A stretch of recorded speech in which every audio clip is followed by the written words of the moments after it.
Hi, good afternoon everybody. This is an update to the captain's tank. This is the captain's tank part 5. And there are a couple of items which I've added to the tank here that you can probably compare to the other videos that I've uploaded previously.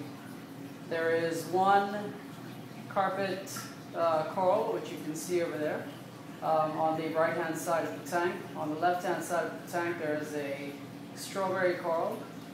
And I've also added a new long tip tentacle anemone, and also just to the right of that long tentacle anemone there is a new elegance coral as well, sort of a different type from the one on the right hand side of the tank. I've also added 2 mandarin fish, and well, like typical mandarin fish, they don't come out very often. In fact, you can only just see them for a few seconds, and you almost think about whether or not you wasted some money on buying these things. Anyway, what I'm going to do right now is that I'm going to feed the fish and just give you a little bit of insight. 1 or 2 people have asked me to see what some more detail of the tank has, for example, with regards to filtration and that sort of thing, and I'll do that in the next video. Alright, so basically what I do is I'm going to feed the fish with some New Life Spectrum fish formula, and this one is actually designed for the smaller fish in the tank. Now, I'm not going to add too much of it actually, and as you can see, typically when fish know that they're going to be fed, they actually start to produce waste into the tank already.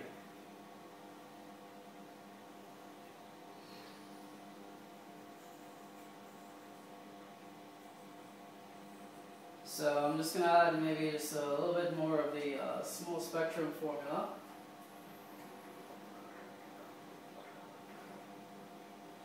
And I think that that'll be it for that particular food itself. And what I'm going to do now is I'm going to add the same New Life Spectrum fish formula, but I'm just going to add the, I'm just going to increase the size of the pellets. These ones actually sink a little bit better, and as you can see, once they start to drop inside of it, the fish actually don't have to go up to the top to reach it, and I guess it's probably a little bit better for them. I only add maybe about 2 to 3 dashes of this, because every day I actually feed the fish with a cocktail of shrimp, mussels, fish eggs, etc. And that'll be followed by this.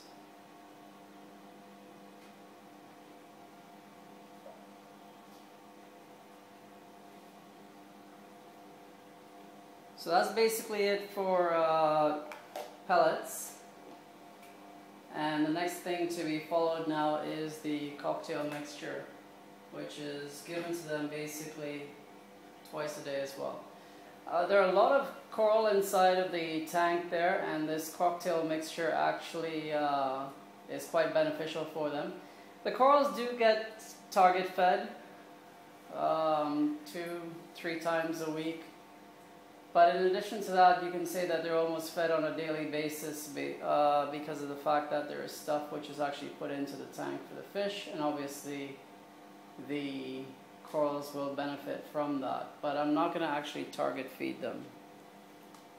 Now, what is actually contained inside of this mixture?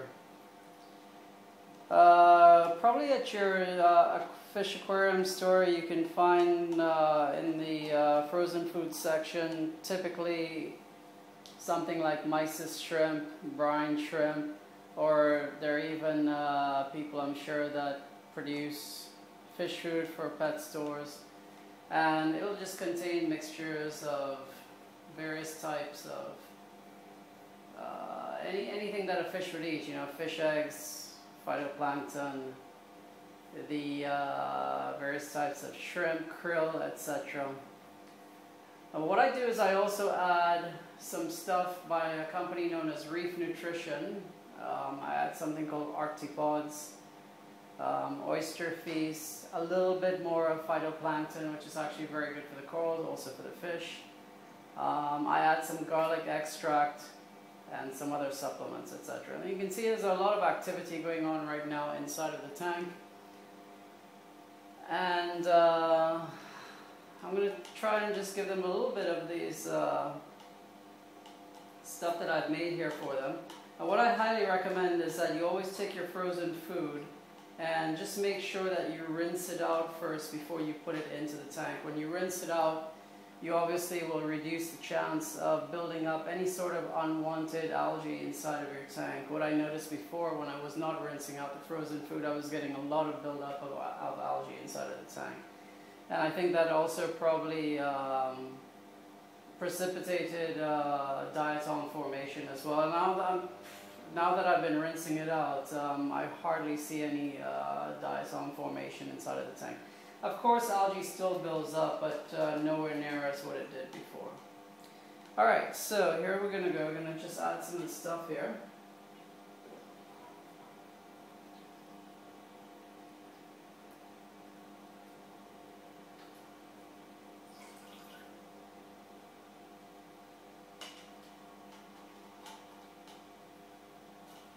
And there are a couple of, like I said previously, a couple of carnivorous fish inside of the tank here. One of them being this nitro trigger, which is one.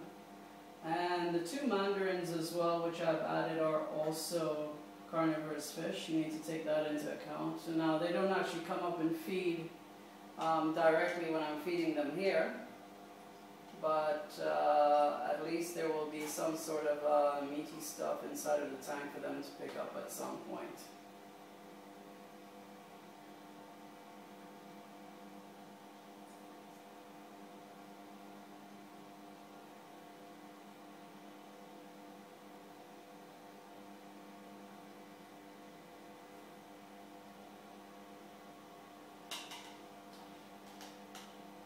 Now, I'm not going to give them the entire mixture that I have here. I normally will just give them maybe a third or a half of it, depending upon how much I've given them throughout the day. Basically because I want to make sure rather that the toxic level in the tank, and that being the elements that create a toxic level, ammonia, nitrite, and eventually releases nitrate then into nitrous oxide. You want to make sure that you keep this basically at a minimal inside of your tank, and you don't want any sort of stuff building up inside of there. This is going to be the last one that I'm going to feed them.